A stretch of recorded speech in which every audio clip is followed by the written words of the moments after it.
Hello. Yes, it is going to be an interesting, different kind of show tonight because we have no guests and we have no video. Now, of course, I didn't plan on going with video anyway, but as coincidence would have it, when I turned on my StreamYard, my camera wasn't functioning. So it works out all right in the end. So anyway, this has come up in the news again. Now, this is an old story that we've had on the Critical Blast website for a while, and it sprouted up, got some new attention because when Bill Willingham decided that he had had enough of his dealings with DC and the way that they were treating his project, um, released his characters into the public domain. Now, some might say, well, that was real generous of you, seeing as how, the Fables characters were already public domain. I mean, Cinderella, Snow White, Big Bad Wolf, they're over 700 years old. What are you going to do with those? But, at the same time, Bigby Wolf is, still sort of a new character. You wouldn't be able to do that without the release of the character. And of course, DC, not to be outdone, said, "Yeah, go ahead, everybody, do it, and we'll sue you to death." Um, we'll see how that works out. It's going to be fun to watch, to see how this all plays out. What this truly means for public domain, because you can't reprint any of the stuff that's copyrighted by DC. The content, the characters are public domain because they were fairy tales. So let's see if anybody can put out a book called Bill Willingham's Fables with a new story using the same characters. I'll let somebody else test those legal waters. In the meantime, it was brought up that Heidi McDonald over at Comics Beat was siding with the corporation this time around instead of with the indie creator. And it was pointed out that this is something that she normally does whenever Bill Willingham is involved, because she's basically playing interference for her good friend Stephanie Cooke. Why? Why does Stephanie Cooke have anything to do with Bill Willingham's story? Well, this is the story that we covered a few years back. That Stephanie Cooke used to be an employee of sorts of Bill Willingham, and as such, she had a debit card to his account and was allowed to make business expenses off of that debit card, including her monthly salary of $2,500 a month. Uh, It eventually came to Bill's attention that withdrawals were being made that exceeded that 2,500 or did not really qualify as necessary business expenses. And he terminated their relationship. And after the termination of the relationship, there were still allegedly withdrawals from the account on that card. And we're going to basically just take a look at that and read through the actual documentation filed with the sheriff's department. This was obtained by Critical Blast through a Freedom of Information Act request. So I'm just going to throw this up here. Yeah, let's see. We can do it like this, and I'm just going to read it verbatim. There's no very little. Let's just say very little editorializing on this. So here you can see it was filed with the Dodge County Sheriff's Office. This is in Minnesota, which is the state of residence for Mr. Willingham. You can see the complainant name is there. If you didn't know what Bill's middle name was, now you do. Zip code, city, all that good stuff. There will be a lot of redacted information here because, quite honestly, there's a lot of information that you don't need to know, especially when we get to the financials, because unfortunately, you can't show unauthorized withdrawals from a bank account without showing all the withdrawals from a bank account. And we just don't need to know every time Bill goes to Walmart or pays his phone bill. So that's going to be that way. Now, Stephanie is in Canada, and therein lies a big part of the problem. She can't be arrested and can't have the case move forward to be investigated because now she's in another country. She wasn't at the time. She is now. So we will read the narrative. On May 12, 2015, I, Deputy Michelle Clements, was dispatched to 61023 260th Avenue in Mantorville to take a fraud complaint. When I arrived on scene with Deputy Prinz, we met with complainant William Willingham. William told us that he had an assistant by the name of Stephanie Cooke working for him for the past 49 months, so 4 years and a month, but recently let her go. And as of April 30th, she was no longer employed by him. Stephanie lives in Canada. William told us that after checking his bank account, which Stephanie had access to, he noticed several charges that were not authorized by him, such as meals and airfare for herself that were not related to employment purchases for William. William told us that Stephanie had her own debit card with access to his account to make purchases for him, such as airfare and reservations, and also to withdraw her monthly salary of $2,500 per month, an increase from $2,000 per month in October 2014. Stephanie also had William's debit card information as well and used his card to make unauthorized purchases. So she had her own card and she had his card number. Not his card, but she knew the card number. So let's, just to be clear on that. Stephanie had no reason to have or use William's debit card if she had her own card. Hey, I think I just reiterated that. As of April 30th, when her employment was terminated by Stephanie's debit card, let me write that again. As of April 30th, when her employment was terminated, Stephanie's debit card was destroyed by the bank. After that was when she used William's debit card number for unauthorized purchases.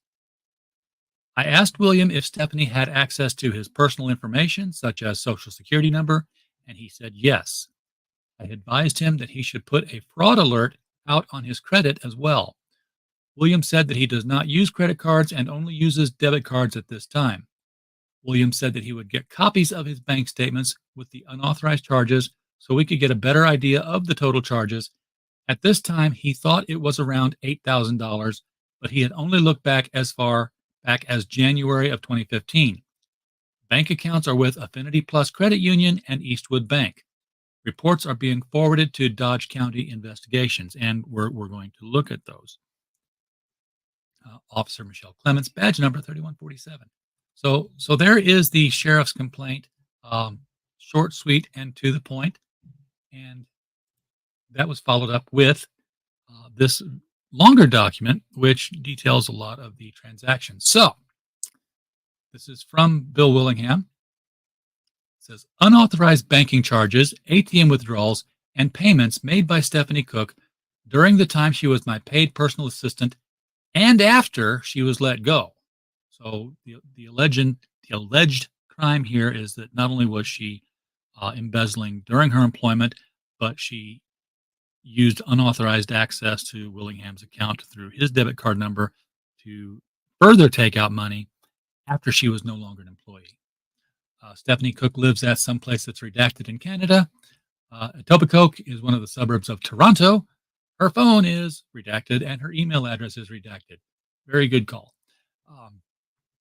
Please note that according to recent Twitter messages, she is planning on moving to a new apartment still within the Toronto area by the 1st of July. This was dated, I don't have the date on this one. Thought he would have had that at the top. Maybe he'll have it in the signature. Attached, please find a list of unauthorized payments from my account at Affinity plus Federal Credit Union, ranging from the current day back to the month of May of last year. The highlighting key, and this is going to absolutely make no difference to us folks because it's color coded, but it's a black and white document. So we're out of luck on that one. We're just going to see, unredacted transactions, and it really won't matter to us what they're for.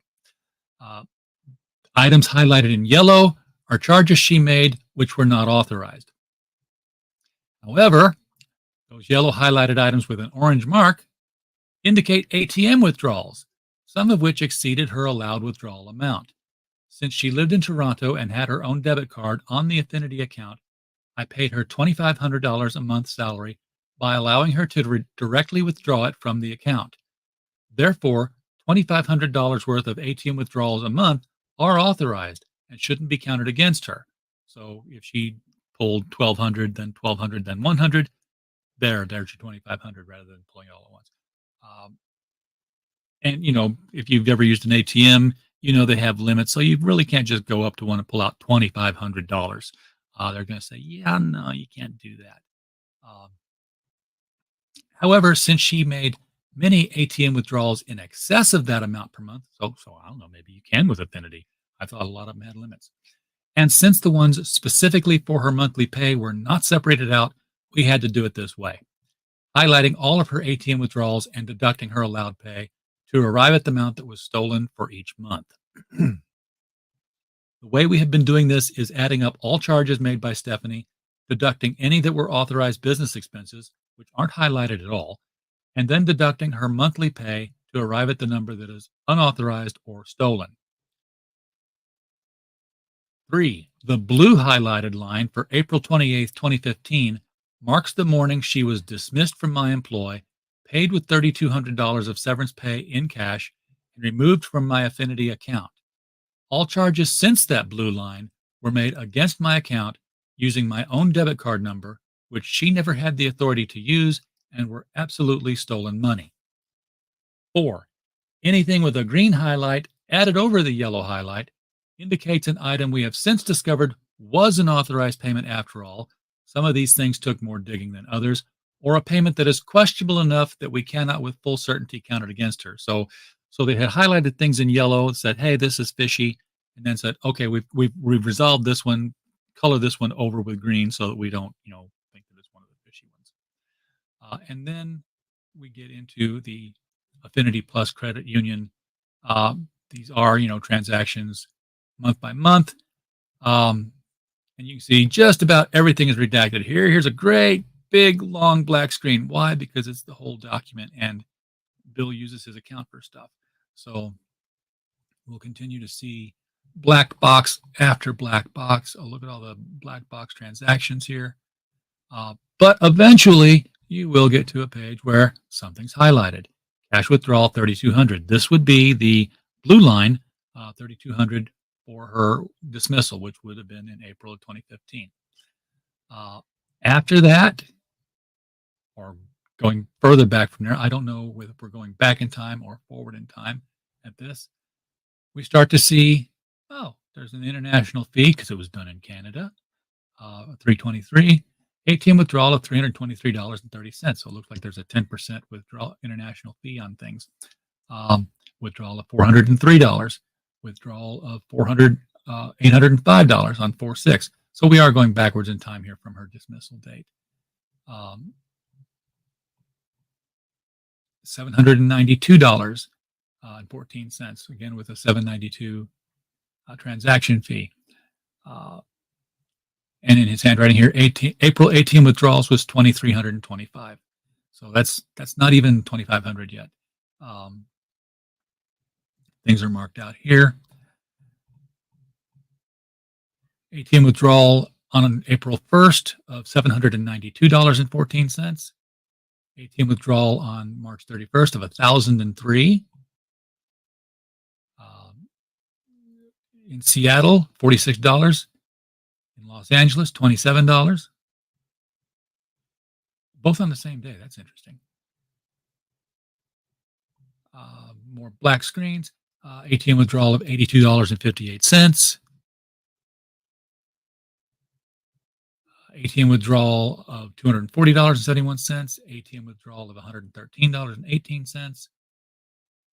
ATM withdrawal of $33.12. And this is the proverbial death by 1,000 paper cuts here. These all, for the most part, seem like, I bought a candy bar with the coffee money. But it does add up over time. So, we have 2 withdrawals on the 12th of March for $396.42. Exactly. And then on the 9th for $81.13. So March 18 withdrawal was $23.46.56. And then in February, there was $803 withdrawn on ATM. Another $808 on February 26th. February 25th, another $803. On February 23rd, 33.55. This is, very dry, but these are the facts of the case, and I'm just presenting them here. And by the way, you can click the link underneath this video and go to the Critical Blast story, where these PDF documents are embedded. If you ever just want to read them at your leisure, if you have trouble getting to sleep at night, you just want to add up numbers. February 12th, $319.83. So the February ATM withdrawals were 21.28. Now, I'm a little befuddled following this, as you as well may be, because we know that she can withdraw $2,500 a month for her salary, and I haven't seen any of these totals come up to more than $2,500. We've got to see something somewhere that's going to be, the fishiness of it. ATM withdrawal on February 3rd for $163. And then we've got, 405, 807. 163.53, and then of course every single one comes with an international fee because it was done across the border in Canada, and Canada likes to get their hands in the mix and take a little bit of that money. January 28th, 405. January 28th, another 405. January 27th, 807 withdrawn. So day after day. January 18 withdrawals added up to 16, 19, 14. I don't know what his math is, and I haven't gone back to do it myself, and I'm not going to because God knows you don't even want to watch this as it is. Maybe everything adds up and he's deducting 2,500 and this is what's left over. I believe that was what he stated earlier on. So that, they're showing the ATM withdrawals in excess of the $2,500. That would make sense. December 31st, 432. December 31st, 432. December 30th, 863. So there's $1,600 right there. Let's just, almost $1,700, $1,800.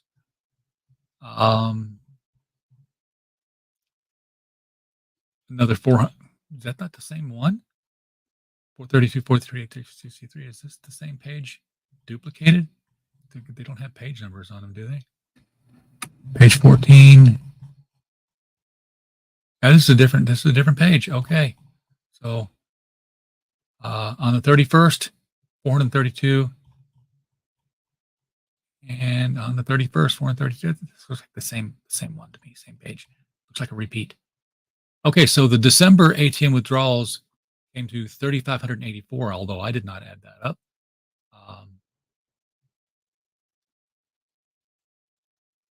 December 3rd, $124 here. December 30th, another $863. These are not being presented in date order anymore. December 19th, $866 there. So that's $1,700 just right there between those two, a week apart from each other. Another 124 on December 3rd.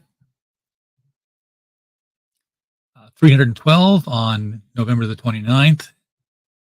And then you get another spate of multiple withdrawals for the same amount on 11/25 of 2014. So four different times, $447 was taken out. So that's close to $1,800 right there.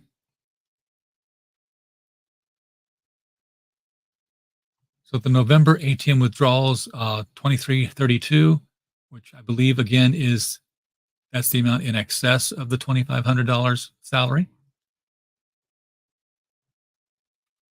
You can see that it just keeps going on and on. It's I wouldn't want to print this out; it would drain my ink cartridge dry.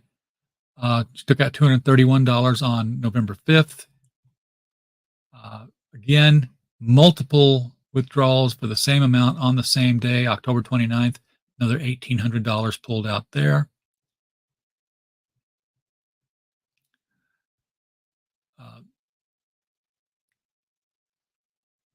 $407.99 charged at a Walmart in Rochester, Minnesota. And apparently she had been authorized to go and get $50 worth of merchandise and spent $350 more than that.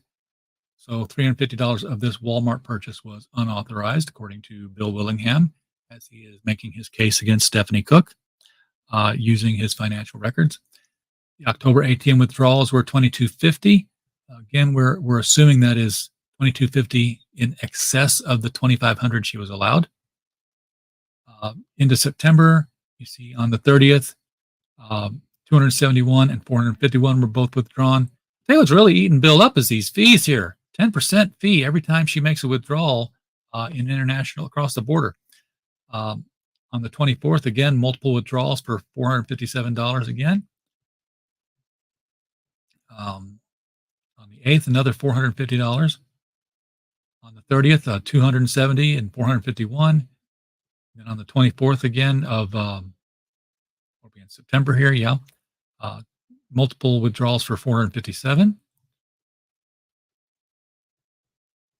And again, this is likely because ATM machines have limits most of the time. So she could probably get 400 out of one machine and had to go to another machine and pull again.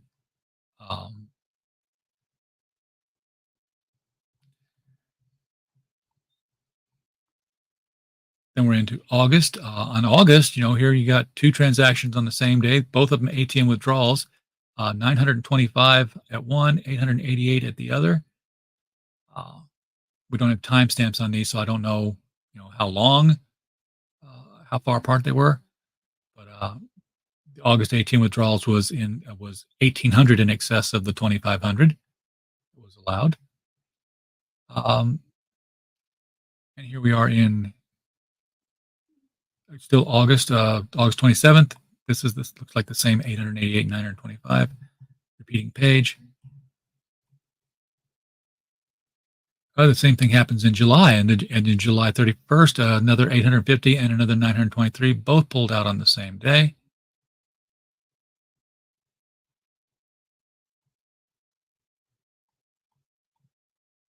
And pages and pages of stuff we weren't supposed to see. We see again. Here's the paper cut death. Going to the local drugstore in Victoria, California, spending $23 here, $20 there.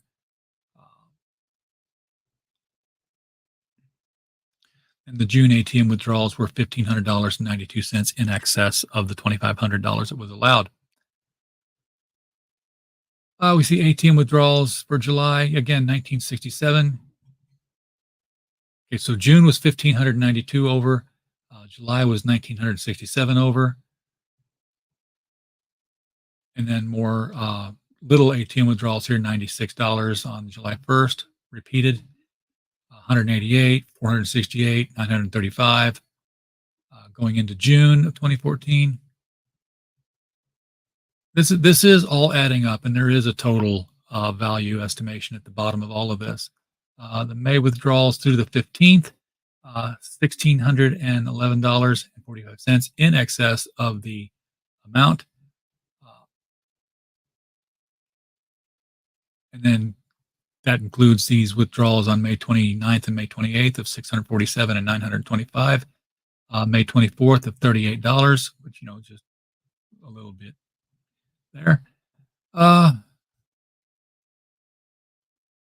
okay, so it's not totaled up, but it's roughly in the area of $10,000 that the charges being levied against Ms. Cooke are. So, to reiterate what's been going on, or what did go on, for about 48 months or close to 4 years, Stephanie Cooke was an assistant to Bill Willingham, and she had her own debit card, which was tied to Bill's account. And she also, according to Bill Willingham, knew his credit card or his debit card number. And, if you know someone's debit card number and you know the little, code on the back of it, then you don't actually have to have the card to be able to do this. Now,